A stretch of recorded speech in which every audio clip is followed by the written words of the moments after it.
morning. This is your news at 8 from AYOGEN online television. Bring you a breakfast news right here from Ondo City. So I am Akonjola Oluwatosinesta. Here are the headlines. Police patrols Lagos waterways to stop criminals. Super TV boss Chidima's murder trial starts November 9. On our political news this morning, Buhari's regime, a huge joke. PDP ex-commissioner Commissioner quits PDP, says decision is painful. On our business news this morning, federal government to auction 150 billion naira bonds in October. CBN threatens to go tough on BVN violators. On our sport news this morning, AWCON. World Drum drops Okobi in fight Osha. 22 others for Ghana clash. On our news this morning, U.S. government supports HIV control in Abia State. On our foreign news this morning, storm leaves 11 dead and landslides, floods in Philippines. And on our entertainment news this morning, American singer Osha welcomes fourth child. So the full details coming up next. Police patrol Lagos waterways to stop criminals. The Lagos State Commissioner of Police, Akim Odumosu, has affirmed the state command's commitment to policing the waterways in the state. The State Police Public Relations Officer, CSP Adekunle Ajishebutu, said Odumosu gave this reassurance to Kwabe, Igbologun, and other marine areas suspected to be his additional priority. Super TV boss Chidima's murder trial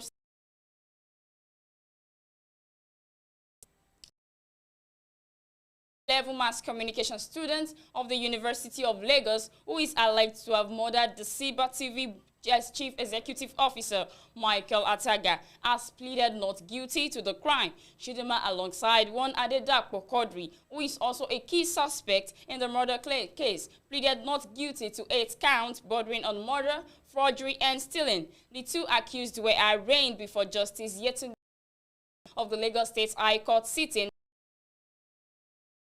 One of Chidima's relatives, Chio Guchu, who also arraigned after the late Ataga's iPhone 7 was said to have been recovered from her. Oguchu, however, pleaded not guilty to the 9th count of being in possession of the stolen property. The Director of Public Prosecutions, Mrs. Olayinka Adeyemi, led the prosecution team for the Lagos State government. Chidima was represented by Onwuka Egu. Kodri was represented by Babatokpe Busari, while the Director of the Office of Public Defender, Babajide Adeyemi, told the court that the defendants conspired amongst themselves and allegedly murdered the Super TV boss on June 15, 2021 at 19 Adewale Oshin Street, Lekki, Phase 1, Lagos. According to her, Chidima and Kodri allegedly killed the man by stabbing him repeatedly with a knife in his neck and his chest. The first and second defendants, Chidima and Kodri, were charged with conspiring to commit murder, conspiring to commit felony to wit, forgery, making documents to commit without authority, forgery, and stealing. According to the prosecutions, the offenses are punishable under sections 222, 233, 280, 329, 365, 370, and 411 of the Criminal Laws of Lagos State 2015. After the defendants pleaded not guilty to the charges, Adeyemi urged the court to further demand the defendants. We shall be applying that all the 3 defendants be further remanded in prison prior to the trial date, she said. Consequently, Justice Adesanya remained the first and second defendants in prison custody and allowed the third defendant, Egbuchi, to continue on the bail granted her at the magistrate's court. The case was adjourned till November 9, 11, 15, 16, 17, 25, 26, and 30 for trial. On our political news this morning, Buhari's regime, a huge joke, PDP. The People's Democratic Party has said the regime of the President Major General Muhammadu Buhari, retired, has become a butt of jokes among Nigerians because of its plantum achievement. The opposition party urged the president to take a trip out of Aso Rock to visit project site in order to come face to face with reality. This was contained in a statement titled "Stop Irritating Nigerians with False Performance Claims," PDP tells Buhari, APC, signed by the National Publicity Secretary of the party, Kola Ologbondiyan, in Abuja on Tuesday. The party urged the president and the All Progressives Congress to respect the office of the president and stop irritating Nigerians with false performance claims. Ologbondiyan said, "We challenge President Buhari to break the circle of his administration's fairy tale by leaving the comfort of Aso Rock and commence an infrastructural tour of the nation by road and see whether he can locate the project he had been made to hype on paper as achievement." After the trip, President Buhari would know why his administration had become a butt of joke among Nigerians and why his administration has gone down in history as the worst in our nation. Attempts to get a response from the All Progressive Congress was futile. Messages sent to the National Secretary of the party, Senator John, was yet to be responded. Ex-Commissioner's River Commissioner quits PDP, says decision painful. A chieftain of the Cross River State chapter of the People's Democratic Party, Edem Ekong, has resigned from the party.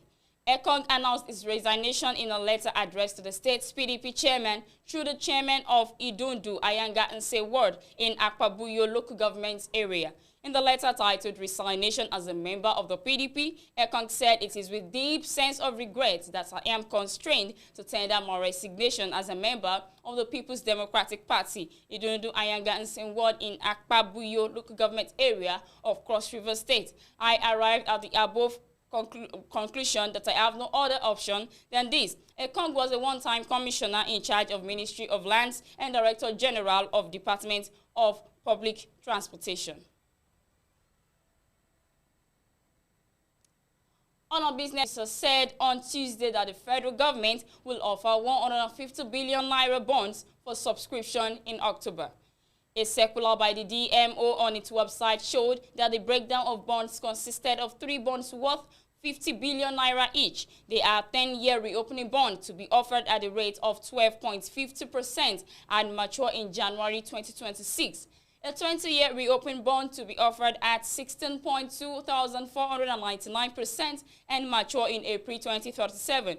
And a 30-year reopening bond to be offered at 12.98% and mature in March 2050. According to the DMO, the bonds, which will be auctioned on October 20, have a settlement date of October 22. The unit of sale at 1,000 naira per unit, subject to a minimum subscription of 50 million 1,000 naira and in multiples of 1,000 naira thereafter. According to the circular, the bonds qualify as securities in which trustees can invest under the Trustee Investments Act and as a liquid asset for liquidity ratio calculation for banks. The bonds are also qualified as government securities within the meaning of Company Income Tax and Personal Income Tax Act for tax exemption for pension funds, amongst other investors. CBN threatens to go tough on BVN violators. The Central Bank of Nigeria has said it is revised regulatory framework for bank verification number operations that violators will be sanctioned. It said this in a circular to all deposit money banks, mobile money operators, super agents, and payment services providers titled "Issuance of Revised Regulatory Framework for Bank Verification Number Operations and Watch List for the Nigerian Banking Industry." Part of the circular said the following infractions by participants shall attract appropriate penalties: misuse of BVN watch listing process for victimization, improper killing of accounts, wallet, and other infractions as may be determined by the CBN. The CBN said it will ensure all operated account/wallets except Tier 1, including account/wallets except Tier 1 open through agents, were linked with the signatories' BVNs within 24 hours of NIBSS making BVN available. It added that operators must enroll all mobile money wallet subscribers to the website, to BVN database, and link their wallet with their BVNs within 180 days of the issuance of this framework. To ensure that BVN details of all signatories, directors, and beneficial owners are linked to their respective non-individual accounts or wallets. It stated that this was also mandatory for non-resident, non-Nigerian directors of corporate accounts. On our sport news this morning, African Women's Cup of Nations (AWCON) World Drum drops Okobi invite Oshuala 22 others for Ghana clash. Midfielder Ngozi Okobi is the notable absentee as Captain Aishat Osha and Desire Operanze top a list of 23 women's squad invited by Super Falcons. Coach Randy Waldrum for Morocco 2022 African Women's Cup of Nations qualifying fixtures against the Black Queens of Ghana on October 20 and 24. The Nigerian squad will arrive camp in Lagos on Sunday. Nine-time African champions Falcons host the Ghanaians at the Mobolaji Johnson area, Lagos on October 20, before the trip to Accra 4 days later for the reverse fixture. The winners over 2 legs will join host Morocco and 10 other countries for the 12th Women Africa Cup of Nations next year summer.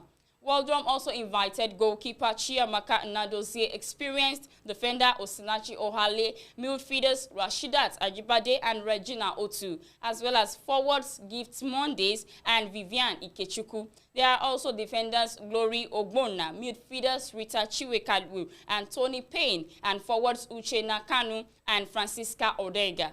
Nigeria and Ghana clashed in the final match of the innings in 1998, with the Falcons winning 2-0. However, both strong stallions in African women football race course have been drawn to play each other for one slot at the next edition in the summer of 2022 in Morocco. As part of their preparations for this potentially explosive qualifying fixture, the Falcons featured in the USWNT Summer Series in the U.S. in June, testing their might against Portugal, Jamaica, and the U.S.'s senior women teams, and then featured at the Six Nation Aisha Buhari Invitational Tournament hosted by Lagos in September. They had earlier won all 3 matches at the Turkish Women's Cup in Antalya in February. Invited players goalkeeper Tochukwu Ulehi, defenders Omnome Ebi, and midfielders Rita Chiwekalu, forwards Aishat Oshuala, and so much more, amongst others. On our health news this morning, U.S. government's HIV supports HIV control in Abia. United States has said it will work with the Abia state government and other stakeholders to close the HIV treatment gap by identifying and initiating treatment for an additional 337,000 people living with the disease in the state. This was disclosed on Tuesday when the U.S. Embassy charged the affairs Kathleen Fitzgibbon led a delegation to the state to mark the re-engagement of its assistance to the state through the U.S. President's emergency plan for AIDS relief and support renewed efforts towards HIV epidemic control. The delegation was comprised of PEPFAR Coordinator Mark, U.S. Centers for Disease Control and Prevention Country Director Dr. Mary Boyd, U.S. Agency for International Development, HIV/TB Officer Director Rachel Goldstein, and the Walter Reed Army Institute of Research Country Director Dr. Laura Chinden. They were joined by the Director General of Nigeria's National Agency for the Control of AIDS, Dr. Aliyu Gambo, and the coordinator of the National AIDS, Sexually Transmitted Infections Control and Hepatitis Program, Dr. Akudo Ikpeazu, as well as the representative of the Nigerian Ministry of Defense Health Implementation Program, Brigadier General Nai Okeji. The delegation met with Governor Okezie Ikpeazu, during which Fitzgibbon expressed the U.S. government's commitment to Abia State in its effort to build for the government to build on its commitment to the health care system and the state. The governor was also advised to prioritize the recruitment of healthcare workers to help sustain the expanded HIV program and other critical public health services. In addition, she called for an increased health budget, allocation and release of funds, ensuring that the efforts to have additional patients or treatments succeeded. On our foreign news this morning, storm leaves 11 dead in landslides, floods in Philippines. A tropical storm has set off landslides and flash floods as it barreled over the tip of the northern Philippines, leaving at least 11 people dead and 7 missing. Baguio, Philippines, a tropical storm set off landslide and flash floods as it barreled over the tip of the northern Philippines, leaving at least 11 people dead and 7 missing, officials said Tuesday. More than 6,500 villagers were evacuated from homes in several towns and cities swamped by floods and battered by pounding rains and wind that toppled trees and knocked down power. tropical system storm Kompasu was last tracked over the South China Sea, heading towards China Island and later Vietnam, which sustained winds of 100 kilometers per hour and gusts of 125 kilometers per hour, government forecasters said. 6 villagers died in landslides that hit their houses in the northern mountain province of Bergwet, and 3 others in the region remain missing. A security guard was swept away by strong waves while inspecting a seaport and drowned in Claveria town in Cagayan, disaster response officials said. In western Palawan province, 4 people died and 4 others went missing in flash floods in Nara town, which was drained by monsoon rains enhanced by the storm. The Coast Guard's its personnel rescued elderly residents and children trapped in submerged homes Monday and carried them through floodwaters in rural area in Brooktown in Palawan. About 20 storms and typhoons each year lash the Philippines, which also lies in the so-called Pacific Ring of Fire, a region often hit by earthquakes and volcanic eruptions, making the Southeast Asian archipelago one of the most disaster-prone in the world. On entertainment news this morning, American singer Osha welcomes his 4th child. American singer Osha Raymond has welcomed a baby boy with his girlfriend Jen Ginachwe, the singer announced on Tuesday. Osha took to his Instagram page to reveal that his baby boy named Sir Castrello Raymond on Wednesday, September 29 at 6:42 p.m. The proud father also revealed that the newest addition to the Raymond crew weighed 7 IBS 13OZ at birth. Sharing a black and white half-cut portrait of the newborn, Osha wrote, "Hi, my name is Sir Castrello Raymond. I am the newest addition to the Raymond crew. I was born September 29, 2021 at 6:42 p.m. weighing 71 IBS 13OZ. Yemi Roa, aka Rara." Osha and Jen had earlier welcomed a daughter, their 1st child together, Sovereign Bo, in September 2020. The singer is also a father to 2 boys, Navid and Osha V, with his ex-wife Tameka Foster. The singer and his girlfriend Jen publicly announced that they were both expecting 2021 iHeart Radio Music Awards. Jen showed up at the event with a baby bump at the red carpet and revealed that she was expecting another one with Osha, who was also the host of the show. And that will be that on our breakfast news. We'll be right back. Stay with us.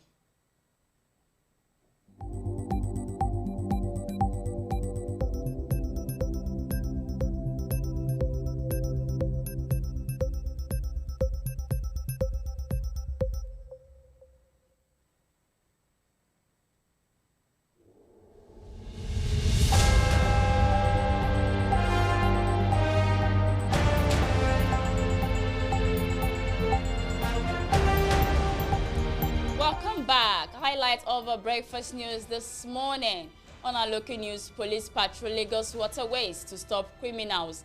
Our Super TV boss Chidiman's murder trial starts November 9. On our political news this morning, Buhari's regime a huge joke, PDP says. Our ex-Cross River Commissioner quits PDP, says decision was painful. On our business news this morning, federal government to auction 150 billion naira bonds in October. CBN threatens to go tough on BVN violators. On our sport news this morning, African Women's Cup of Nations, AWCON, World